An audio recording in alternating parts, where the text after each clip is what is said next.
Being a mom has made me a better legislator, especially having a son with disabilities. How has that affected being a representative? It's really helped inform my votes and my priorities here in Congress.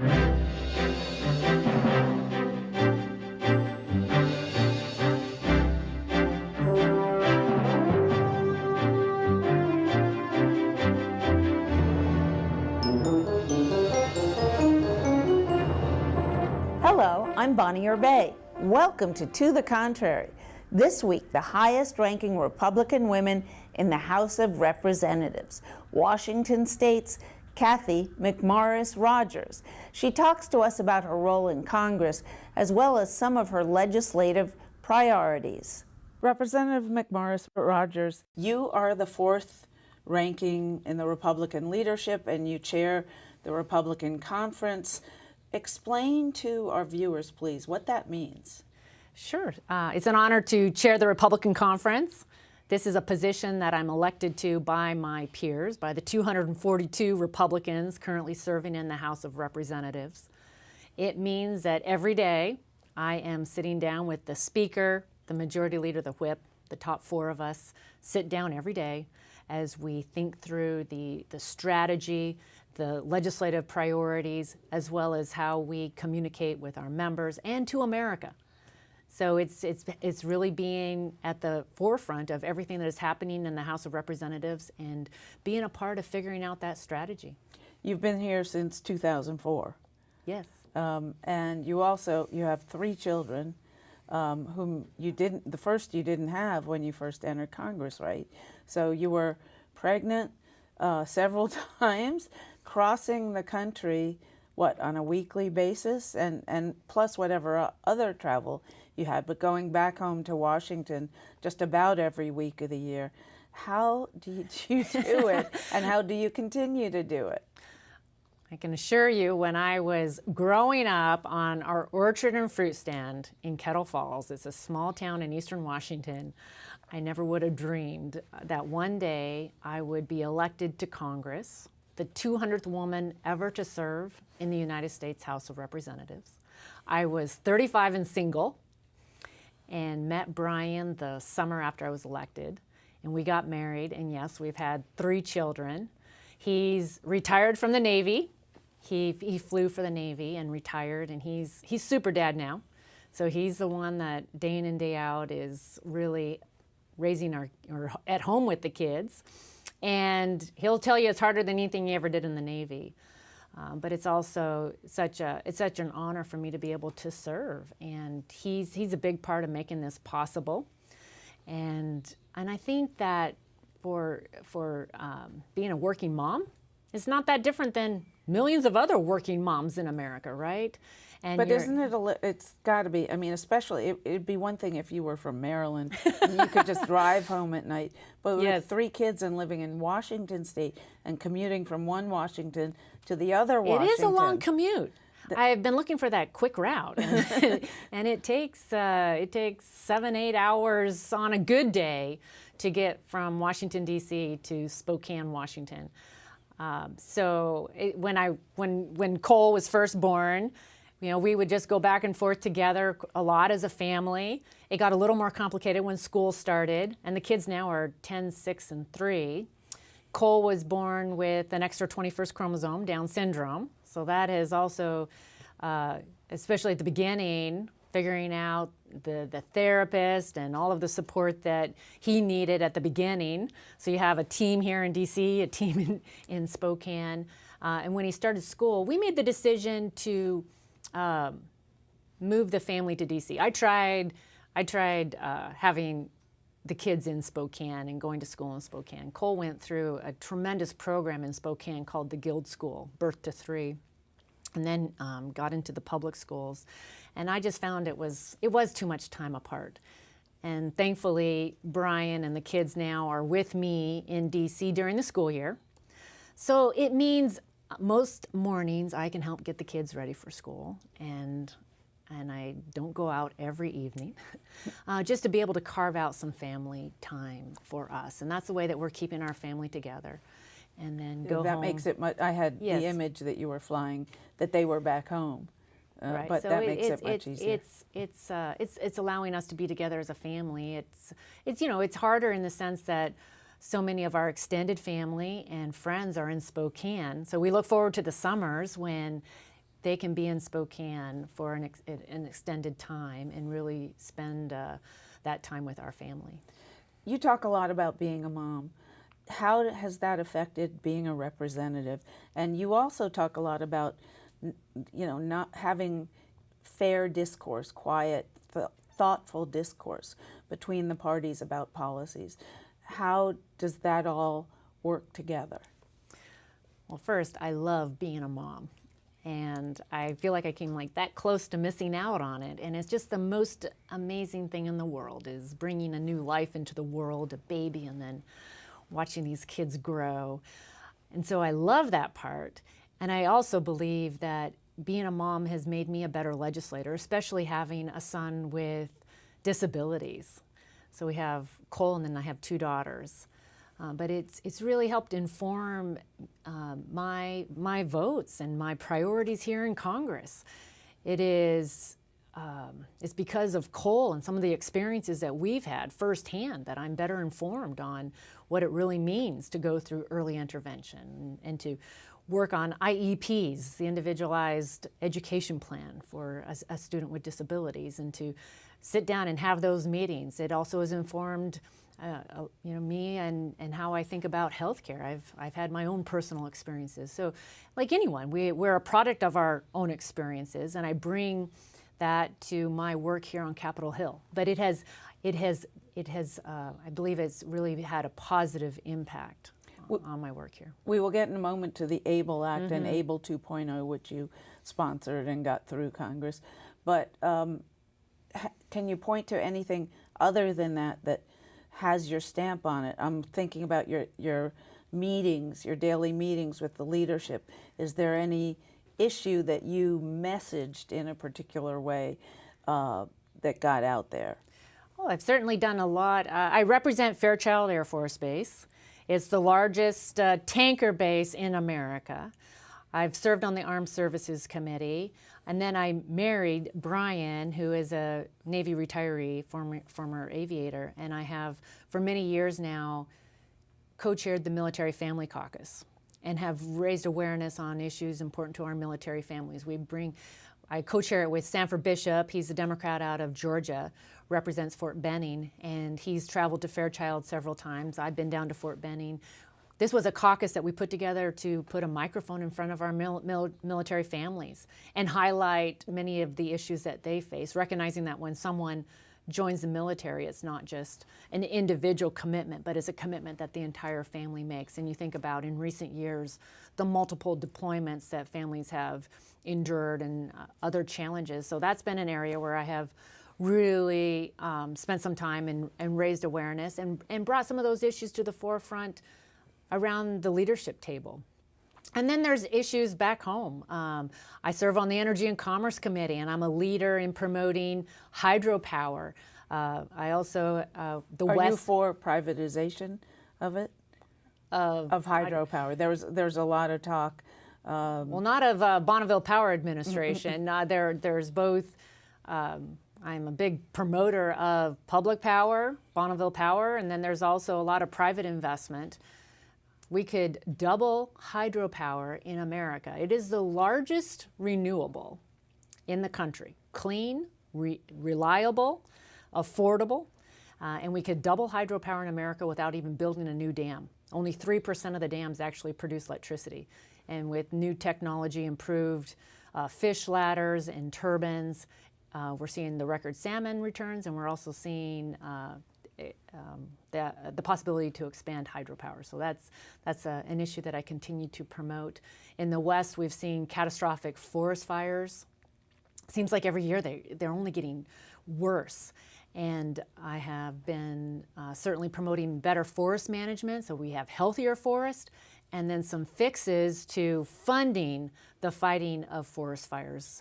Because unfortunately... More funding, you mean? More funding, yes. Well, because we're robbing from our forest management accounts within the Forest Service couple of years ago, we spent over half of the Forest Service budget on fighting fires rather than actually managing these millions of acres that the Forest Service owns. So tell me about ABLE 1 and 2. ABLE. Yes. I was so excited to be a part of this legislation. So the ABLE Act, it stands for Achieving a Better Life Experience. And it allows an individual with disabilities, a family that has a child with disabilities, to set aside money, tax-free, set up a tax-free savings account, similar to a 529 for saving for college or an IRA saving for retirement. So this would be for a child. And just as an example, when Cole was born, 10 years ago now, and we were getting the news that he had that extra 21st chromosome, and in the course of that conversation, and it was a whole team of people around us, I remember them saying, and don't put any assets in his name, because he might need to qualify for one of the programs, one of the government programs in the future. And it's overwhelming news when you get this diagnosis and you're processing. And I contend that if they told parents upon the birth of any child, the likelihood that, they might have juvenile leukemia, or the likelihood that there's going to be heart issues, or, all this long list, it would be overwhelming to any parent. But that's where I was. That's what they were laying upon me. But they said, don't put any assets in his name. And I just felt like that was such a wrong message to be sending new parents that were so excited to have this baby, ready to sacrifice and do everything we can so that this child would have every opportunity possible to say, don't put any assets in his name, right? And it was because of the way the laws are currently structured. And so the ABLE account allows for a family to set up a tax-free savings account without jeopardizing these other savings benefits. For what though? What can the kids use it for? So after they finish school, it would be savings for, it could be education, transportation, housing. It's so that they could live more independently without jeopardizing some of the other benefits that they want to access. And we worked for 7 years to get the ABLE account approved. It passed last Congress and was signed into law. We had more co-sponsors on this legislation than any other bill in the House and the Senate. It took a lot of work. It was a large coalition, Republicans and Democrats coming together. I worked very closely with Senator Bob Casey, Amy Klobuchar in the Senate. It started out with Patrick Kennedy, and then others that were a part of making this happen. Do you see your son working and supporting himself as an adult? Well, that would be my dream for him. Oftentimes when I'm touring different businesses, I'm thinking, okay, is this something that Cole could do?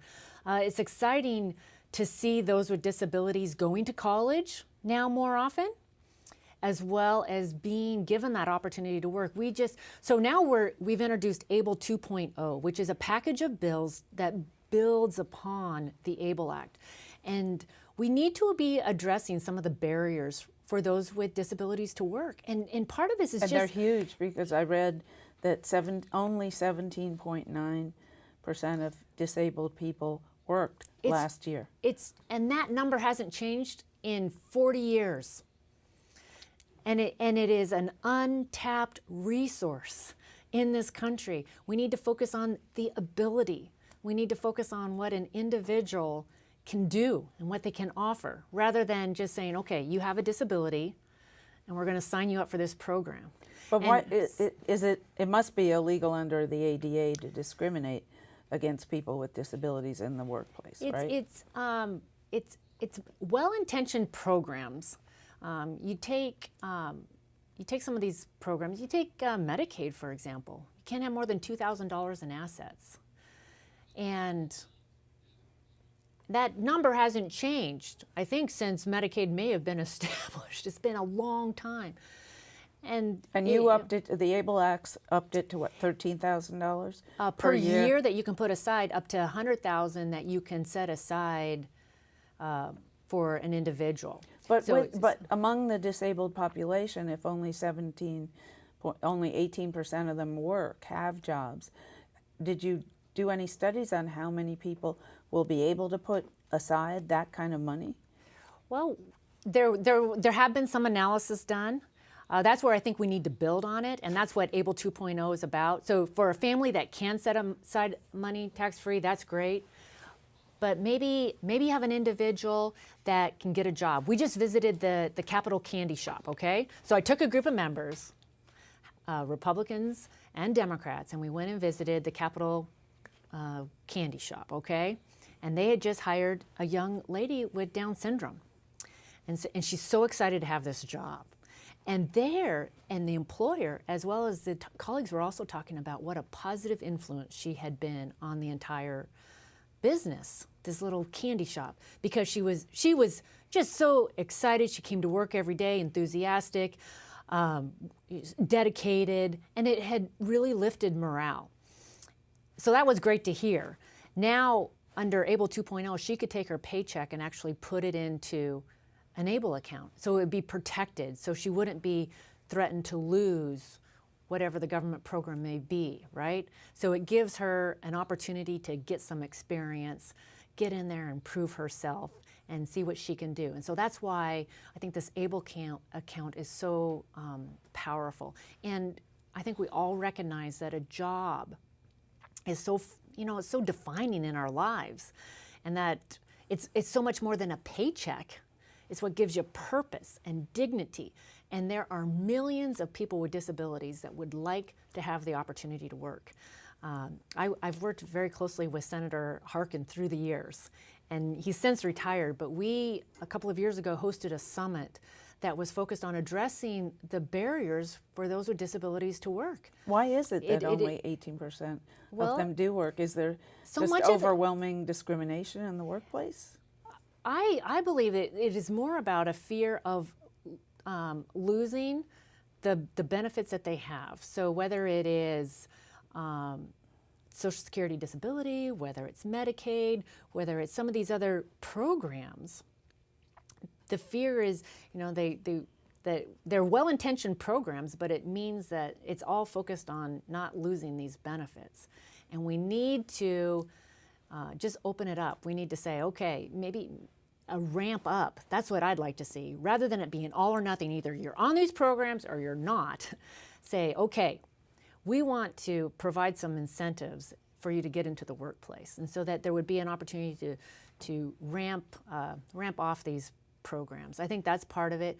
Another part of it is that for some employers, they think that it is going to be very costly to hire someone with disabilities. And you hear a lot about accommodations. Maybe it's a computer, or maybe it's a workspace, or different things that they might have to do in order to accommodate someone with disabilities in the workplace, and they say, oh, it's just too much.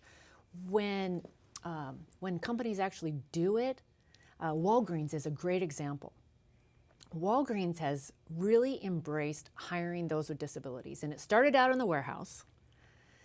And over the years, they have found that these individuals are such good employees that they want to now bring them up front. They want to open it up to more jobs in their stores all across the country.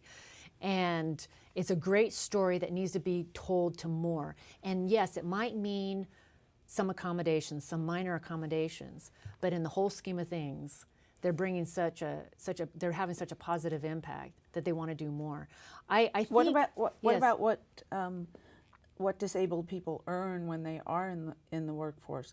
Are their earnings comparable to so-called abled people, or are they lower? Well, I think they should be comparable. I think they should be paid based upon the work that they're doing in the workforce. And I also think that with so many veterans returning, I've met a number of veterans who lost limbs or have other challenges. I think that there's been a big emphasis on hiring veterans, and that we're seeing a guy from back home, Scotty Smiley, Sergeant. What a great last name. Scotty Smiley. He was blinded in Iraq, lost his eyesight with an IED, right? Right. And he became the first blind Army officer ever. And it was one of those things that they wanted to just have him fill out the form, sign the paperwork that he was 100% disabled, right? And his wife in that moment just said, I just can't sign this paper. I just have to think there's something more. And so she didn't sign it, and they went through a process where he stayed in the Army, and he was able to be repurposed, put in a different role, and still lead and be a contributing member of our military. And that's the way we need to be thinking. That just because, I think in the past it would have just been, okay, you are disabled, 100% disability, we'll take care of you, right? Let's think about what you can do. It makes you have to think a little more creatively, but that's the way we need to be thinking and focusing more on the ability. And I think where we've been the last 10, 15 years with our military and the focus on hiring those with the veterans and recognizing, my goodness, they have amazing training. They have great skills that they bring to. And they're so much more appreciative than, yes, than many other people in the workplace. I want to